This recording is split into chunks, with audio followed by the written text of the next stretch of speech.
Restaurant Unstoppable. What the most successful restaurateurs know that you don't. So we're kind of leaving out a big part of your life, though. You did go into the military. Yeah. You do come from a military family. Yes. So get into that. Well, I went to officer candidate school, which is you have to be allowed to go in, and that's different than enlisted of the Marine Corps.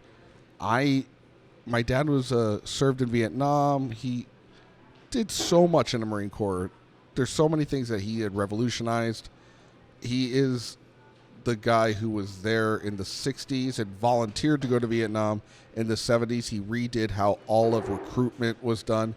In the 80s, all the guys that you would see in Fox News that were like talking heads speaking about whatever political thing, he at some point worked for my dad. And he really should have gone on to be a general.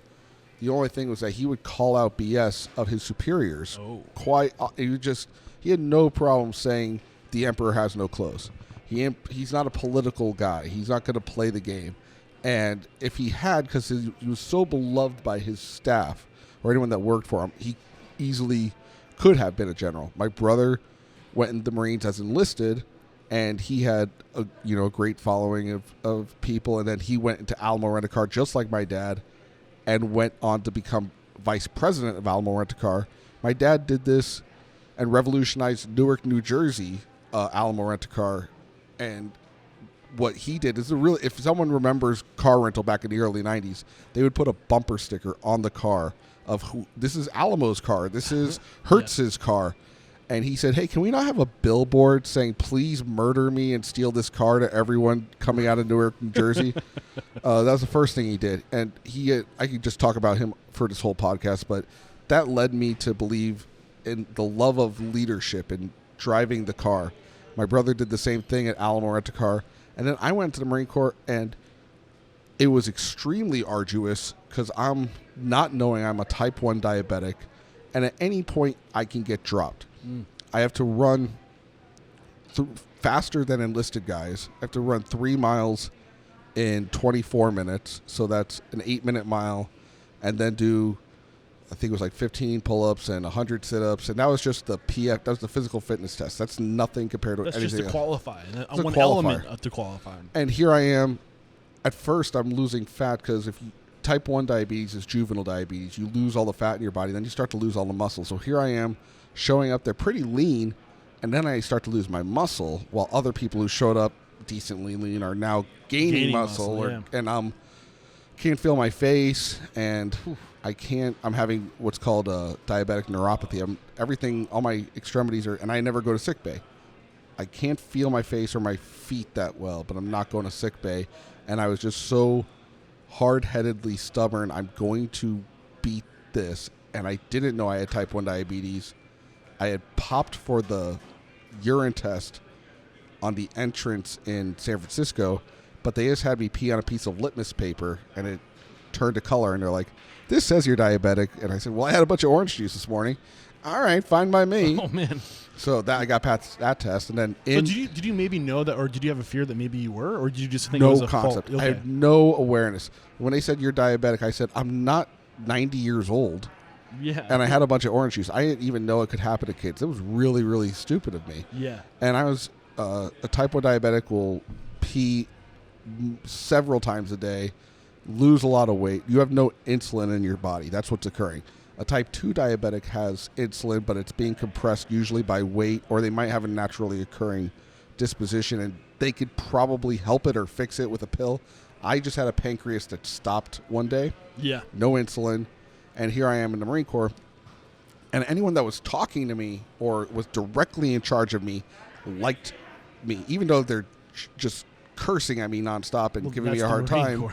Yeah. I could tell that they got what I was going for.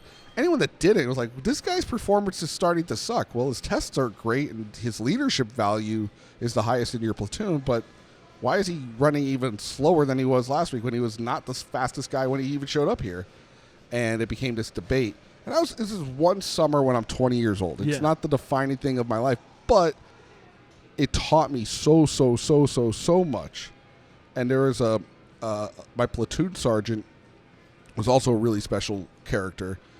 his name at the time was, he was Sergeant Jean-Paul Corvell, and he then became gunnery sergeant while we were there in the year 2002.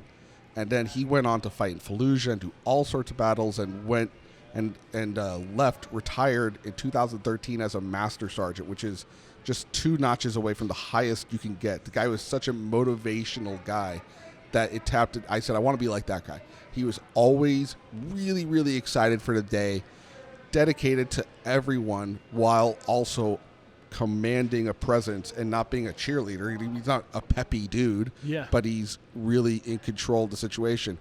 And I admired him. I admired my dad, my brother, and all these different great influences that I had seen, and I knew what it took to lead. And you could look at pizza and the restaurant industry, and I have a very fervent love of pizza, but it's a widget too.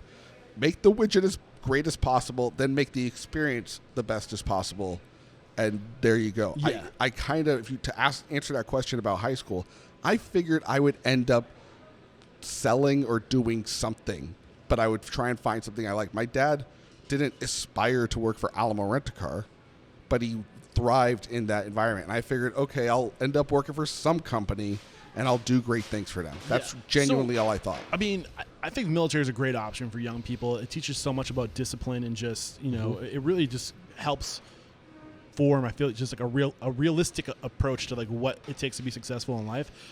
What was the biggest takeaway you took that you think influences you to this day, the biggest impact the Marine Corps had on you? There's always something else, and it can always be better. And the second you fall in love with your own BS, you're dead in the water, and you're a danger to yourself and your team. Yes, man. I love that. And I mean, maybe we can come back to this later when we talk about how you've started your business, but what ended up happening? Did they just finally figure out, oh, you're a diabetic, you can't be here? And did you just get like... For OCS, you leave, and then you would graduate college and then come in as a second lieutenant. You would just be a commission. You would then go to the basic school and be a Marine. You don't technically become a Marine at OCS. It happens after college. So you just go home. A lot of people don't come back. A lot of people do OCS, graduate the program, and then don't come back. They have a really high attrition rate. There's very few Marine Corps officers currently because of how high the attrition rate is. I just went home, and then I'm like, okay, now I'm going to go to at first it was, I feel sick, but not normal sick. I don't want to walk upstairs. I've been running miles. I don't even want to walk upstairs. And my brother's like, have some beers. Let's get some food in you. You look like a skeleton. Let's go get some more sugar and food and booze and everything I shouldn't be having. And it makes me feel even worse. Oh my gosh. And then, and I was visiting him in Florida at the time where he was working out before I went back to college. And then it got to a point where he's like, you can't even feel your face at all. I'm like, I can't feel anything on my face. And I thought, this is really stupid. I thought I was like poisoned by something maybe. Yeah. And I went to the hospital, and they brought out a cartoon chart that they give to children. And it was like, do you have of what type 1 diabetes is? Like, pee in the middle of the night? Have this, have this, have this, have this. And I'm like, they just looked at it like, do you have this? Do you do this? Do you do this? Do you do this? I'm like, yeah. Like, you're the most obvious case of type 1 diabetes we've ever seen. Where have you been? What have you been doing? You just been home sleeping all summer? I'm like, not exactly. I was in Quantico last week. Jesus. And then they're like, hold on. How are you alive? And then they took my blood sugar. And your blood sugar, a normal person's blood sugar, is 80 to 120. Mine was over 1,200. Damn. And they had seen people go comatose in the 500 range. So it was just... That's probably a testament to the physical, shape you were in, maybe, that you were able to go up to get to levels up that high. I don't know what plays into it, but... It just turned everything off in my brain, except I will complete this task in front of me. Nothing will stop me from doing this. Put one foot in front of the other, run the mile, run the hill. And it's not fun. It's not like running on a track. No. There's this hill in Quantico called the Chosen Hill. And it's not chosen like you're chosen, but chosen after the Battle of the Frozen Chosen in the Korean War. This is a horrible... They named all these roads just after the worst wars in the history of the Marine Corps. And the really nasty wars, they named the hardest hills. It was just a straight 45-degree angle up. Jesus. And you're running in boots, and you have weight on you, and it's just pure pain. And that was wake up, run, and then walk to breakfast. Well, breakfast is a mile away on the fastest foot walk you've ever done in your life, to slam food in 7 minutes or less, to then be completely sleep deprived, to then go sit through an hour of class. You had classroom. Yeah. To then be messed, if it was a black flag because it was too hot because it's Virginia in the middle of summer, just be completely messed with for 5 hours in your bunk. And for as bad as that is, it doesn't compare to how gnarly like SEAL training and recon training, and once you're a Marine, all that training is. It's a much different type of training. Enlisted training at times is probably harder than OCS, but OCS, at any point that you back down or you show the slightest bit of this isn't my thing, you're gone. Yeah. You have to be a leader the whole time. So the reason why I want to put emphasis on this is because it was only 2 years after this, at the age of 22, that you opened your own place. Yes. And I just feel like this had to, like, if you could have overcome that and the challenge, if you were stubborn enough to keep on going through all of that, I mean, I feel like it must have set you up for success. It must have given you some level of, I don't know, like just hardening that set you up for anything. Like anything after that must have just been a cakewalk. You're saying exactly what I was thinking at the time. And keep in mind, I'm 20 when I'm in the Marines. I get done. I don't know why I feel like everyone liked me here, but a lot of people didn't like me. People from another platoon would be like, that guy's had the highest leadership quotient, the guy that sucks at running. So I was. Yeah, but you got to think these kids, like they're kids. At the age of 18 or even 20, you're still mentally a kid. You don't fully mature until your late 20s. You know, as far I'm as talking about the platoon sergeant. Oh, really? Really? They were coming from other platoon sergeants. Were coming into my barracks to mess with me. Oh. I became the sport of the whole battalion because what I also learned at that time, and not to just speak my praises, but what I learned at that time is how on my feet I could handle. It's like improv. Without having an improv class, I'd have a guy come in. I have no sleep in my system. Bausch, I heard you did good on your leadership quotient, Bausch. Oh, you think you're so effing good. You think you're this and this. Canon Bausch does not believe that he's so effing good. Canon Bausch is this and this and that. We're having a verbal war. I can't break. I can't laugh. I can't. And they're saying hilarious stuff. They're just destroying me.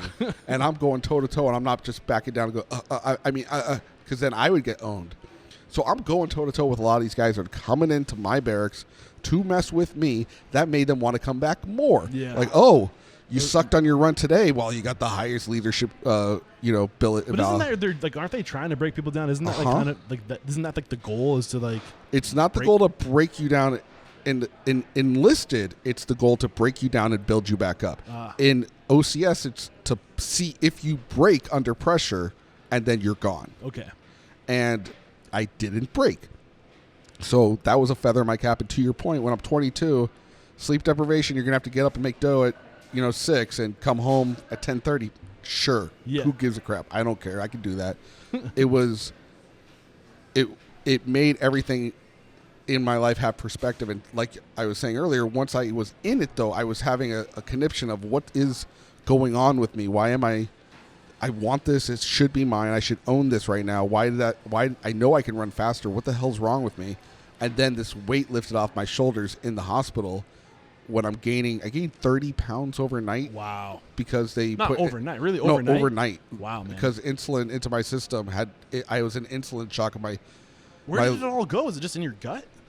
It's not like that. It's like just you're dehydrated. You're so immensely dehydrated that you're water weight. It's a lot of just water, and the insulin just made my whole body just absorb it. Yeah. To sponge it up, and my ankles ballooned up and everything, and I went from like 135 to overnight to 140 to by the time I got out of the hospital I was like 158. By the time I went back home to California, all of like a week later, I was like 165. Wow, that's incredible, man. The body is such a weird thing, dude.